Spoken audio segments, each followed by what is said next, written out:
This is something you need to start thinking about. There is a such thing as heaven. Bible scholars and Egyptologists won't tell you where and what the firmament really is. Heaven is not after death. It's an actual place in this existence. It tells us in the first 5 chapters of Genesis. I'm actually representing any religion, but in this information age, the King James Version is the most interesting book to be decoding. My searching for the definition of a god began in a Bible, and this is what I've discovered. I found out that the book starts and ends with a river. So everyone alive, which is you and I, we are near a heaven. If you don't know where exactly, you can find it on Google Maps, somewhere along a river near you. Factually, in the Bible it says, the firmament is heaven. Heavens are the firmaments, which is a firm cement wall, a dam. Chapter 2 says that the heavens were finished and the host of them. What are the host? Interestingly, they're those important grist mills for grinding grain, sawmills for cutting wood, paper mills for processing wood pulp, textile mills for processing fibers how they made clothes to wear, hammer mills for metal shaping, and rolling mills for metal rolling, and of course, irrigation and flood control. Every day more people question these religions or become spiritual after not agreeing with the scriptures. Sadly, some will try to adapt to the Egyptian gods, only to hear an Egyptian mythological fantasy story. Sad, because they were researching for something real with real people. I can also prove how it is true that the scriptures were translated from Egyptian hieroglyphs, but they were then paraphrased into parables then written with opposite understandings. The first day is slowing the water down. The second day, it's building a firm wall. The third day is filling the reservoir. The fourth day, releasing water for the mills. The fifth day, the water turns the star wheels. The sixth day are the 6 steps together that makes one completed man system. The word blood represents water. The firmament is heaven. Ask your smart device this question: what divides water? The answer is not Adam, it's creating a dam. Dams are like a man, and together they're men. So after a prayer we say, Amen.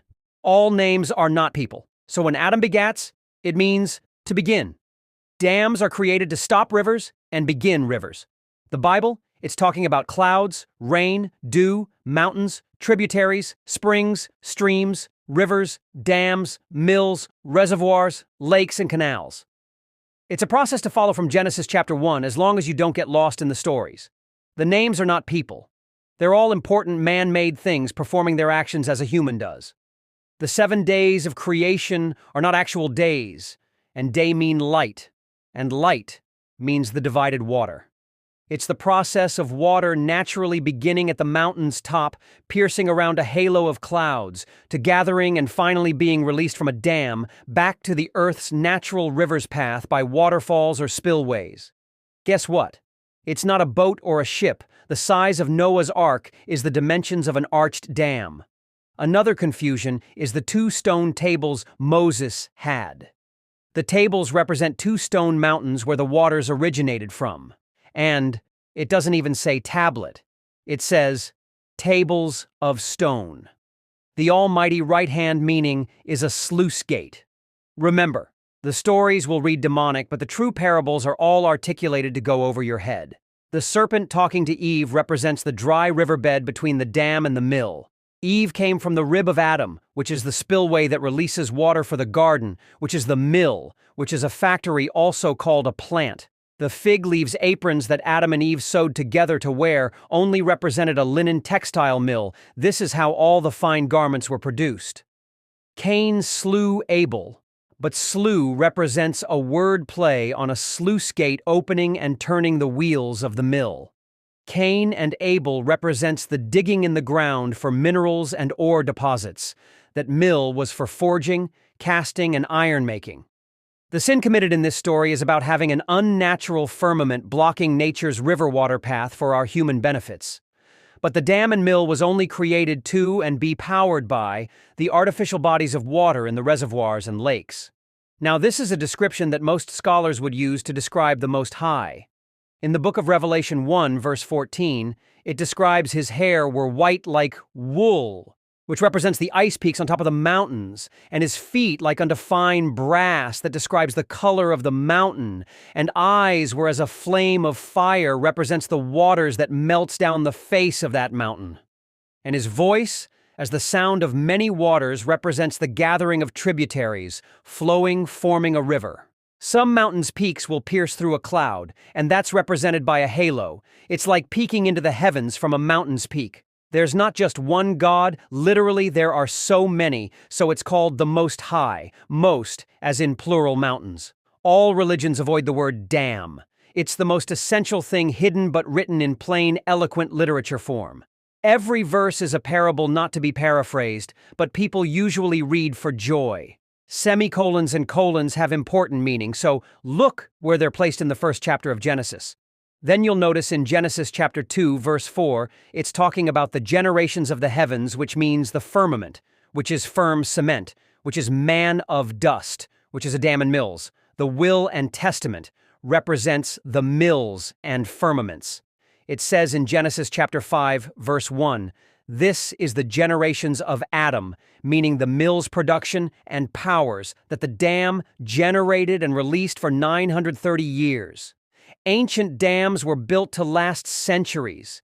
Can you believe the wall of a 3,000-year-old dam still remains? That's how strong the construction was.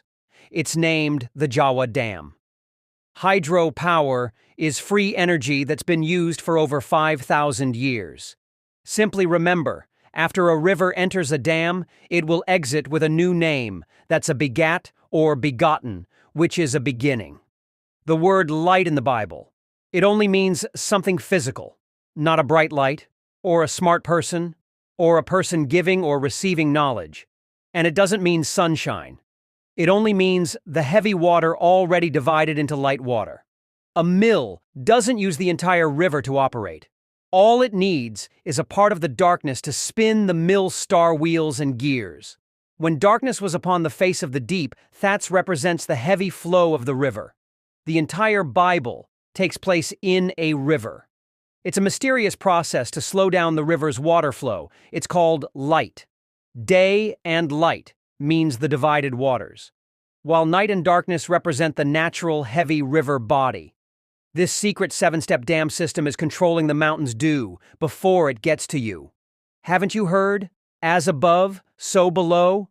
That only represents the waters above the firmament and the water below the heaven. Notice, words like gathering, assembled, rise, rose up, upon, prison, captive, walked, into, unto, against, sleep, rest, fulfill, are words used to humanly describe a dam's reservoir and lakes being refilled. Now it should be more clear, and you'll notice that the Bible has no family stories, or normal day events, or cooking, or shopping, or happy times, or farmers, or general stores, or construction jobs, or entertainment, or friends, or schools, or teachers, or children playing, or father figures. Only because the stories are secretly about water traveling throughout lands from the source, which is a mountain, and then being divided, which is to cut the river's head off at a dam, only to operate and run the mills, or just completely drying the river to a desert while creating lakes and swamps behind the dam. Go to YouTube and search the term dam heaven. Put those two words together and the results will be a visual, breathtaking, perpetual awakening. Comment immediately if you have any questions about the mysteries in the book of Genesis or the book of Revelations. Remember the next time you start reading the book of Genesis to slow down from the beginning and pause for the commas, colons, and semicolons. It completely made no sense to why people would travel so far by foot and never go back home. The truth is this: the names are not people. Yes, the Bible is talking about many names. Even though these names are doing their role, they're still not people. It's many river waters on their one-way journey, traveling with obstacles in their path, called dams and mills. Try to understand the book just as you would watch a movie. You'd start from the beginning, which is Genesis. It's not about a God creating people and building a boat to save themselves.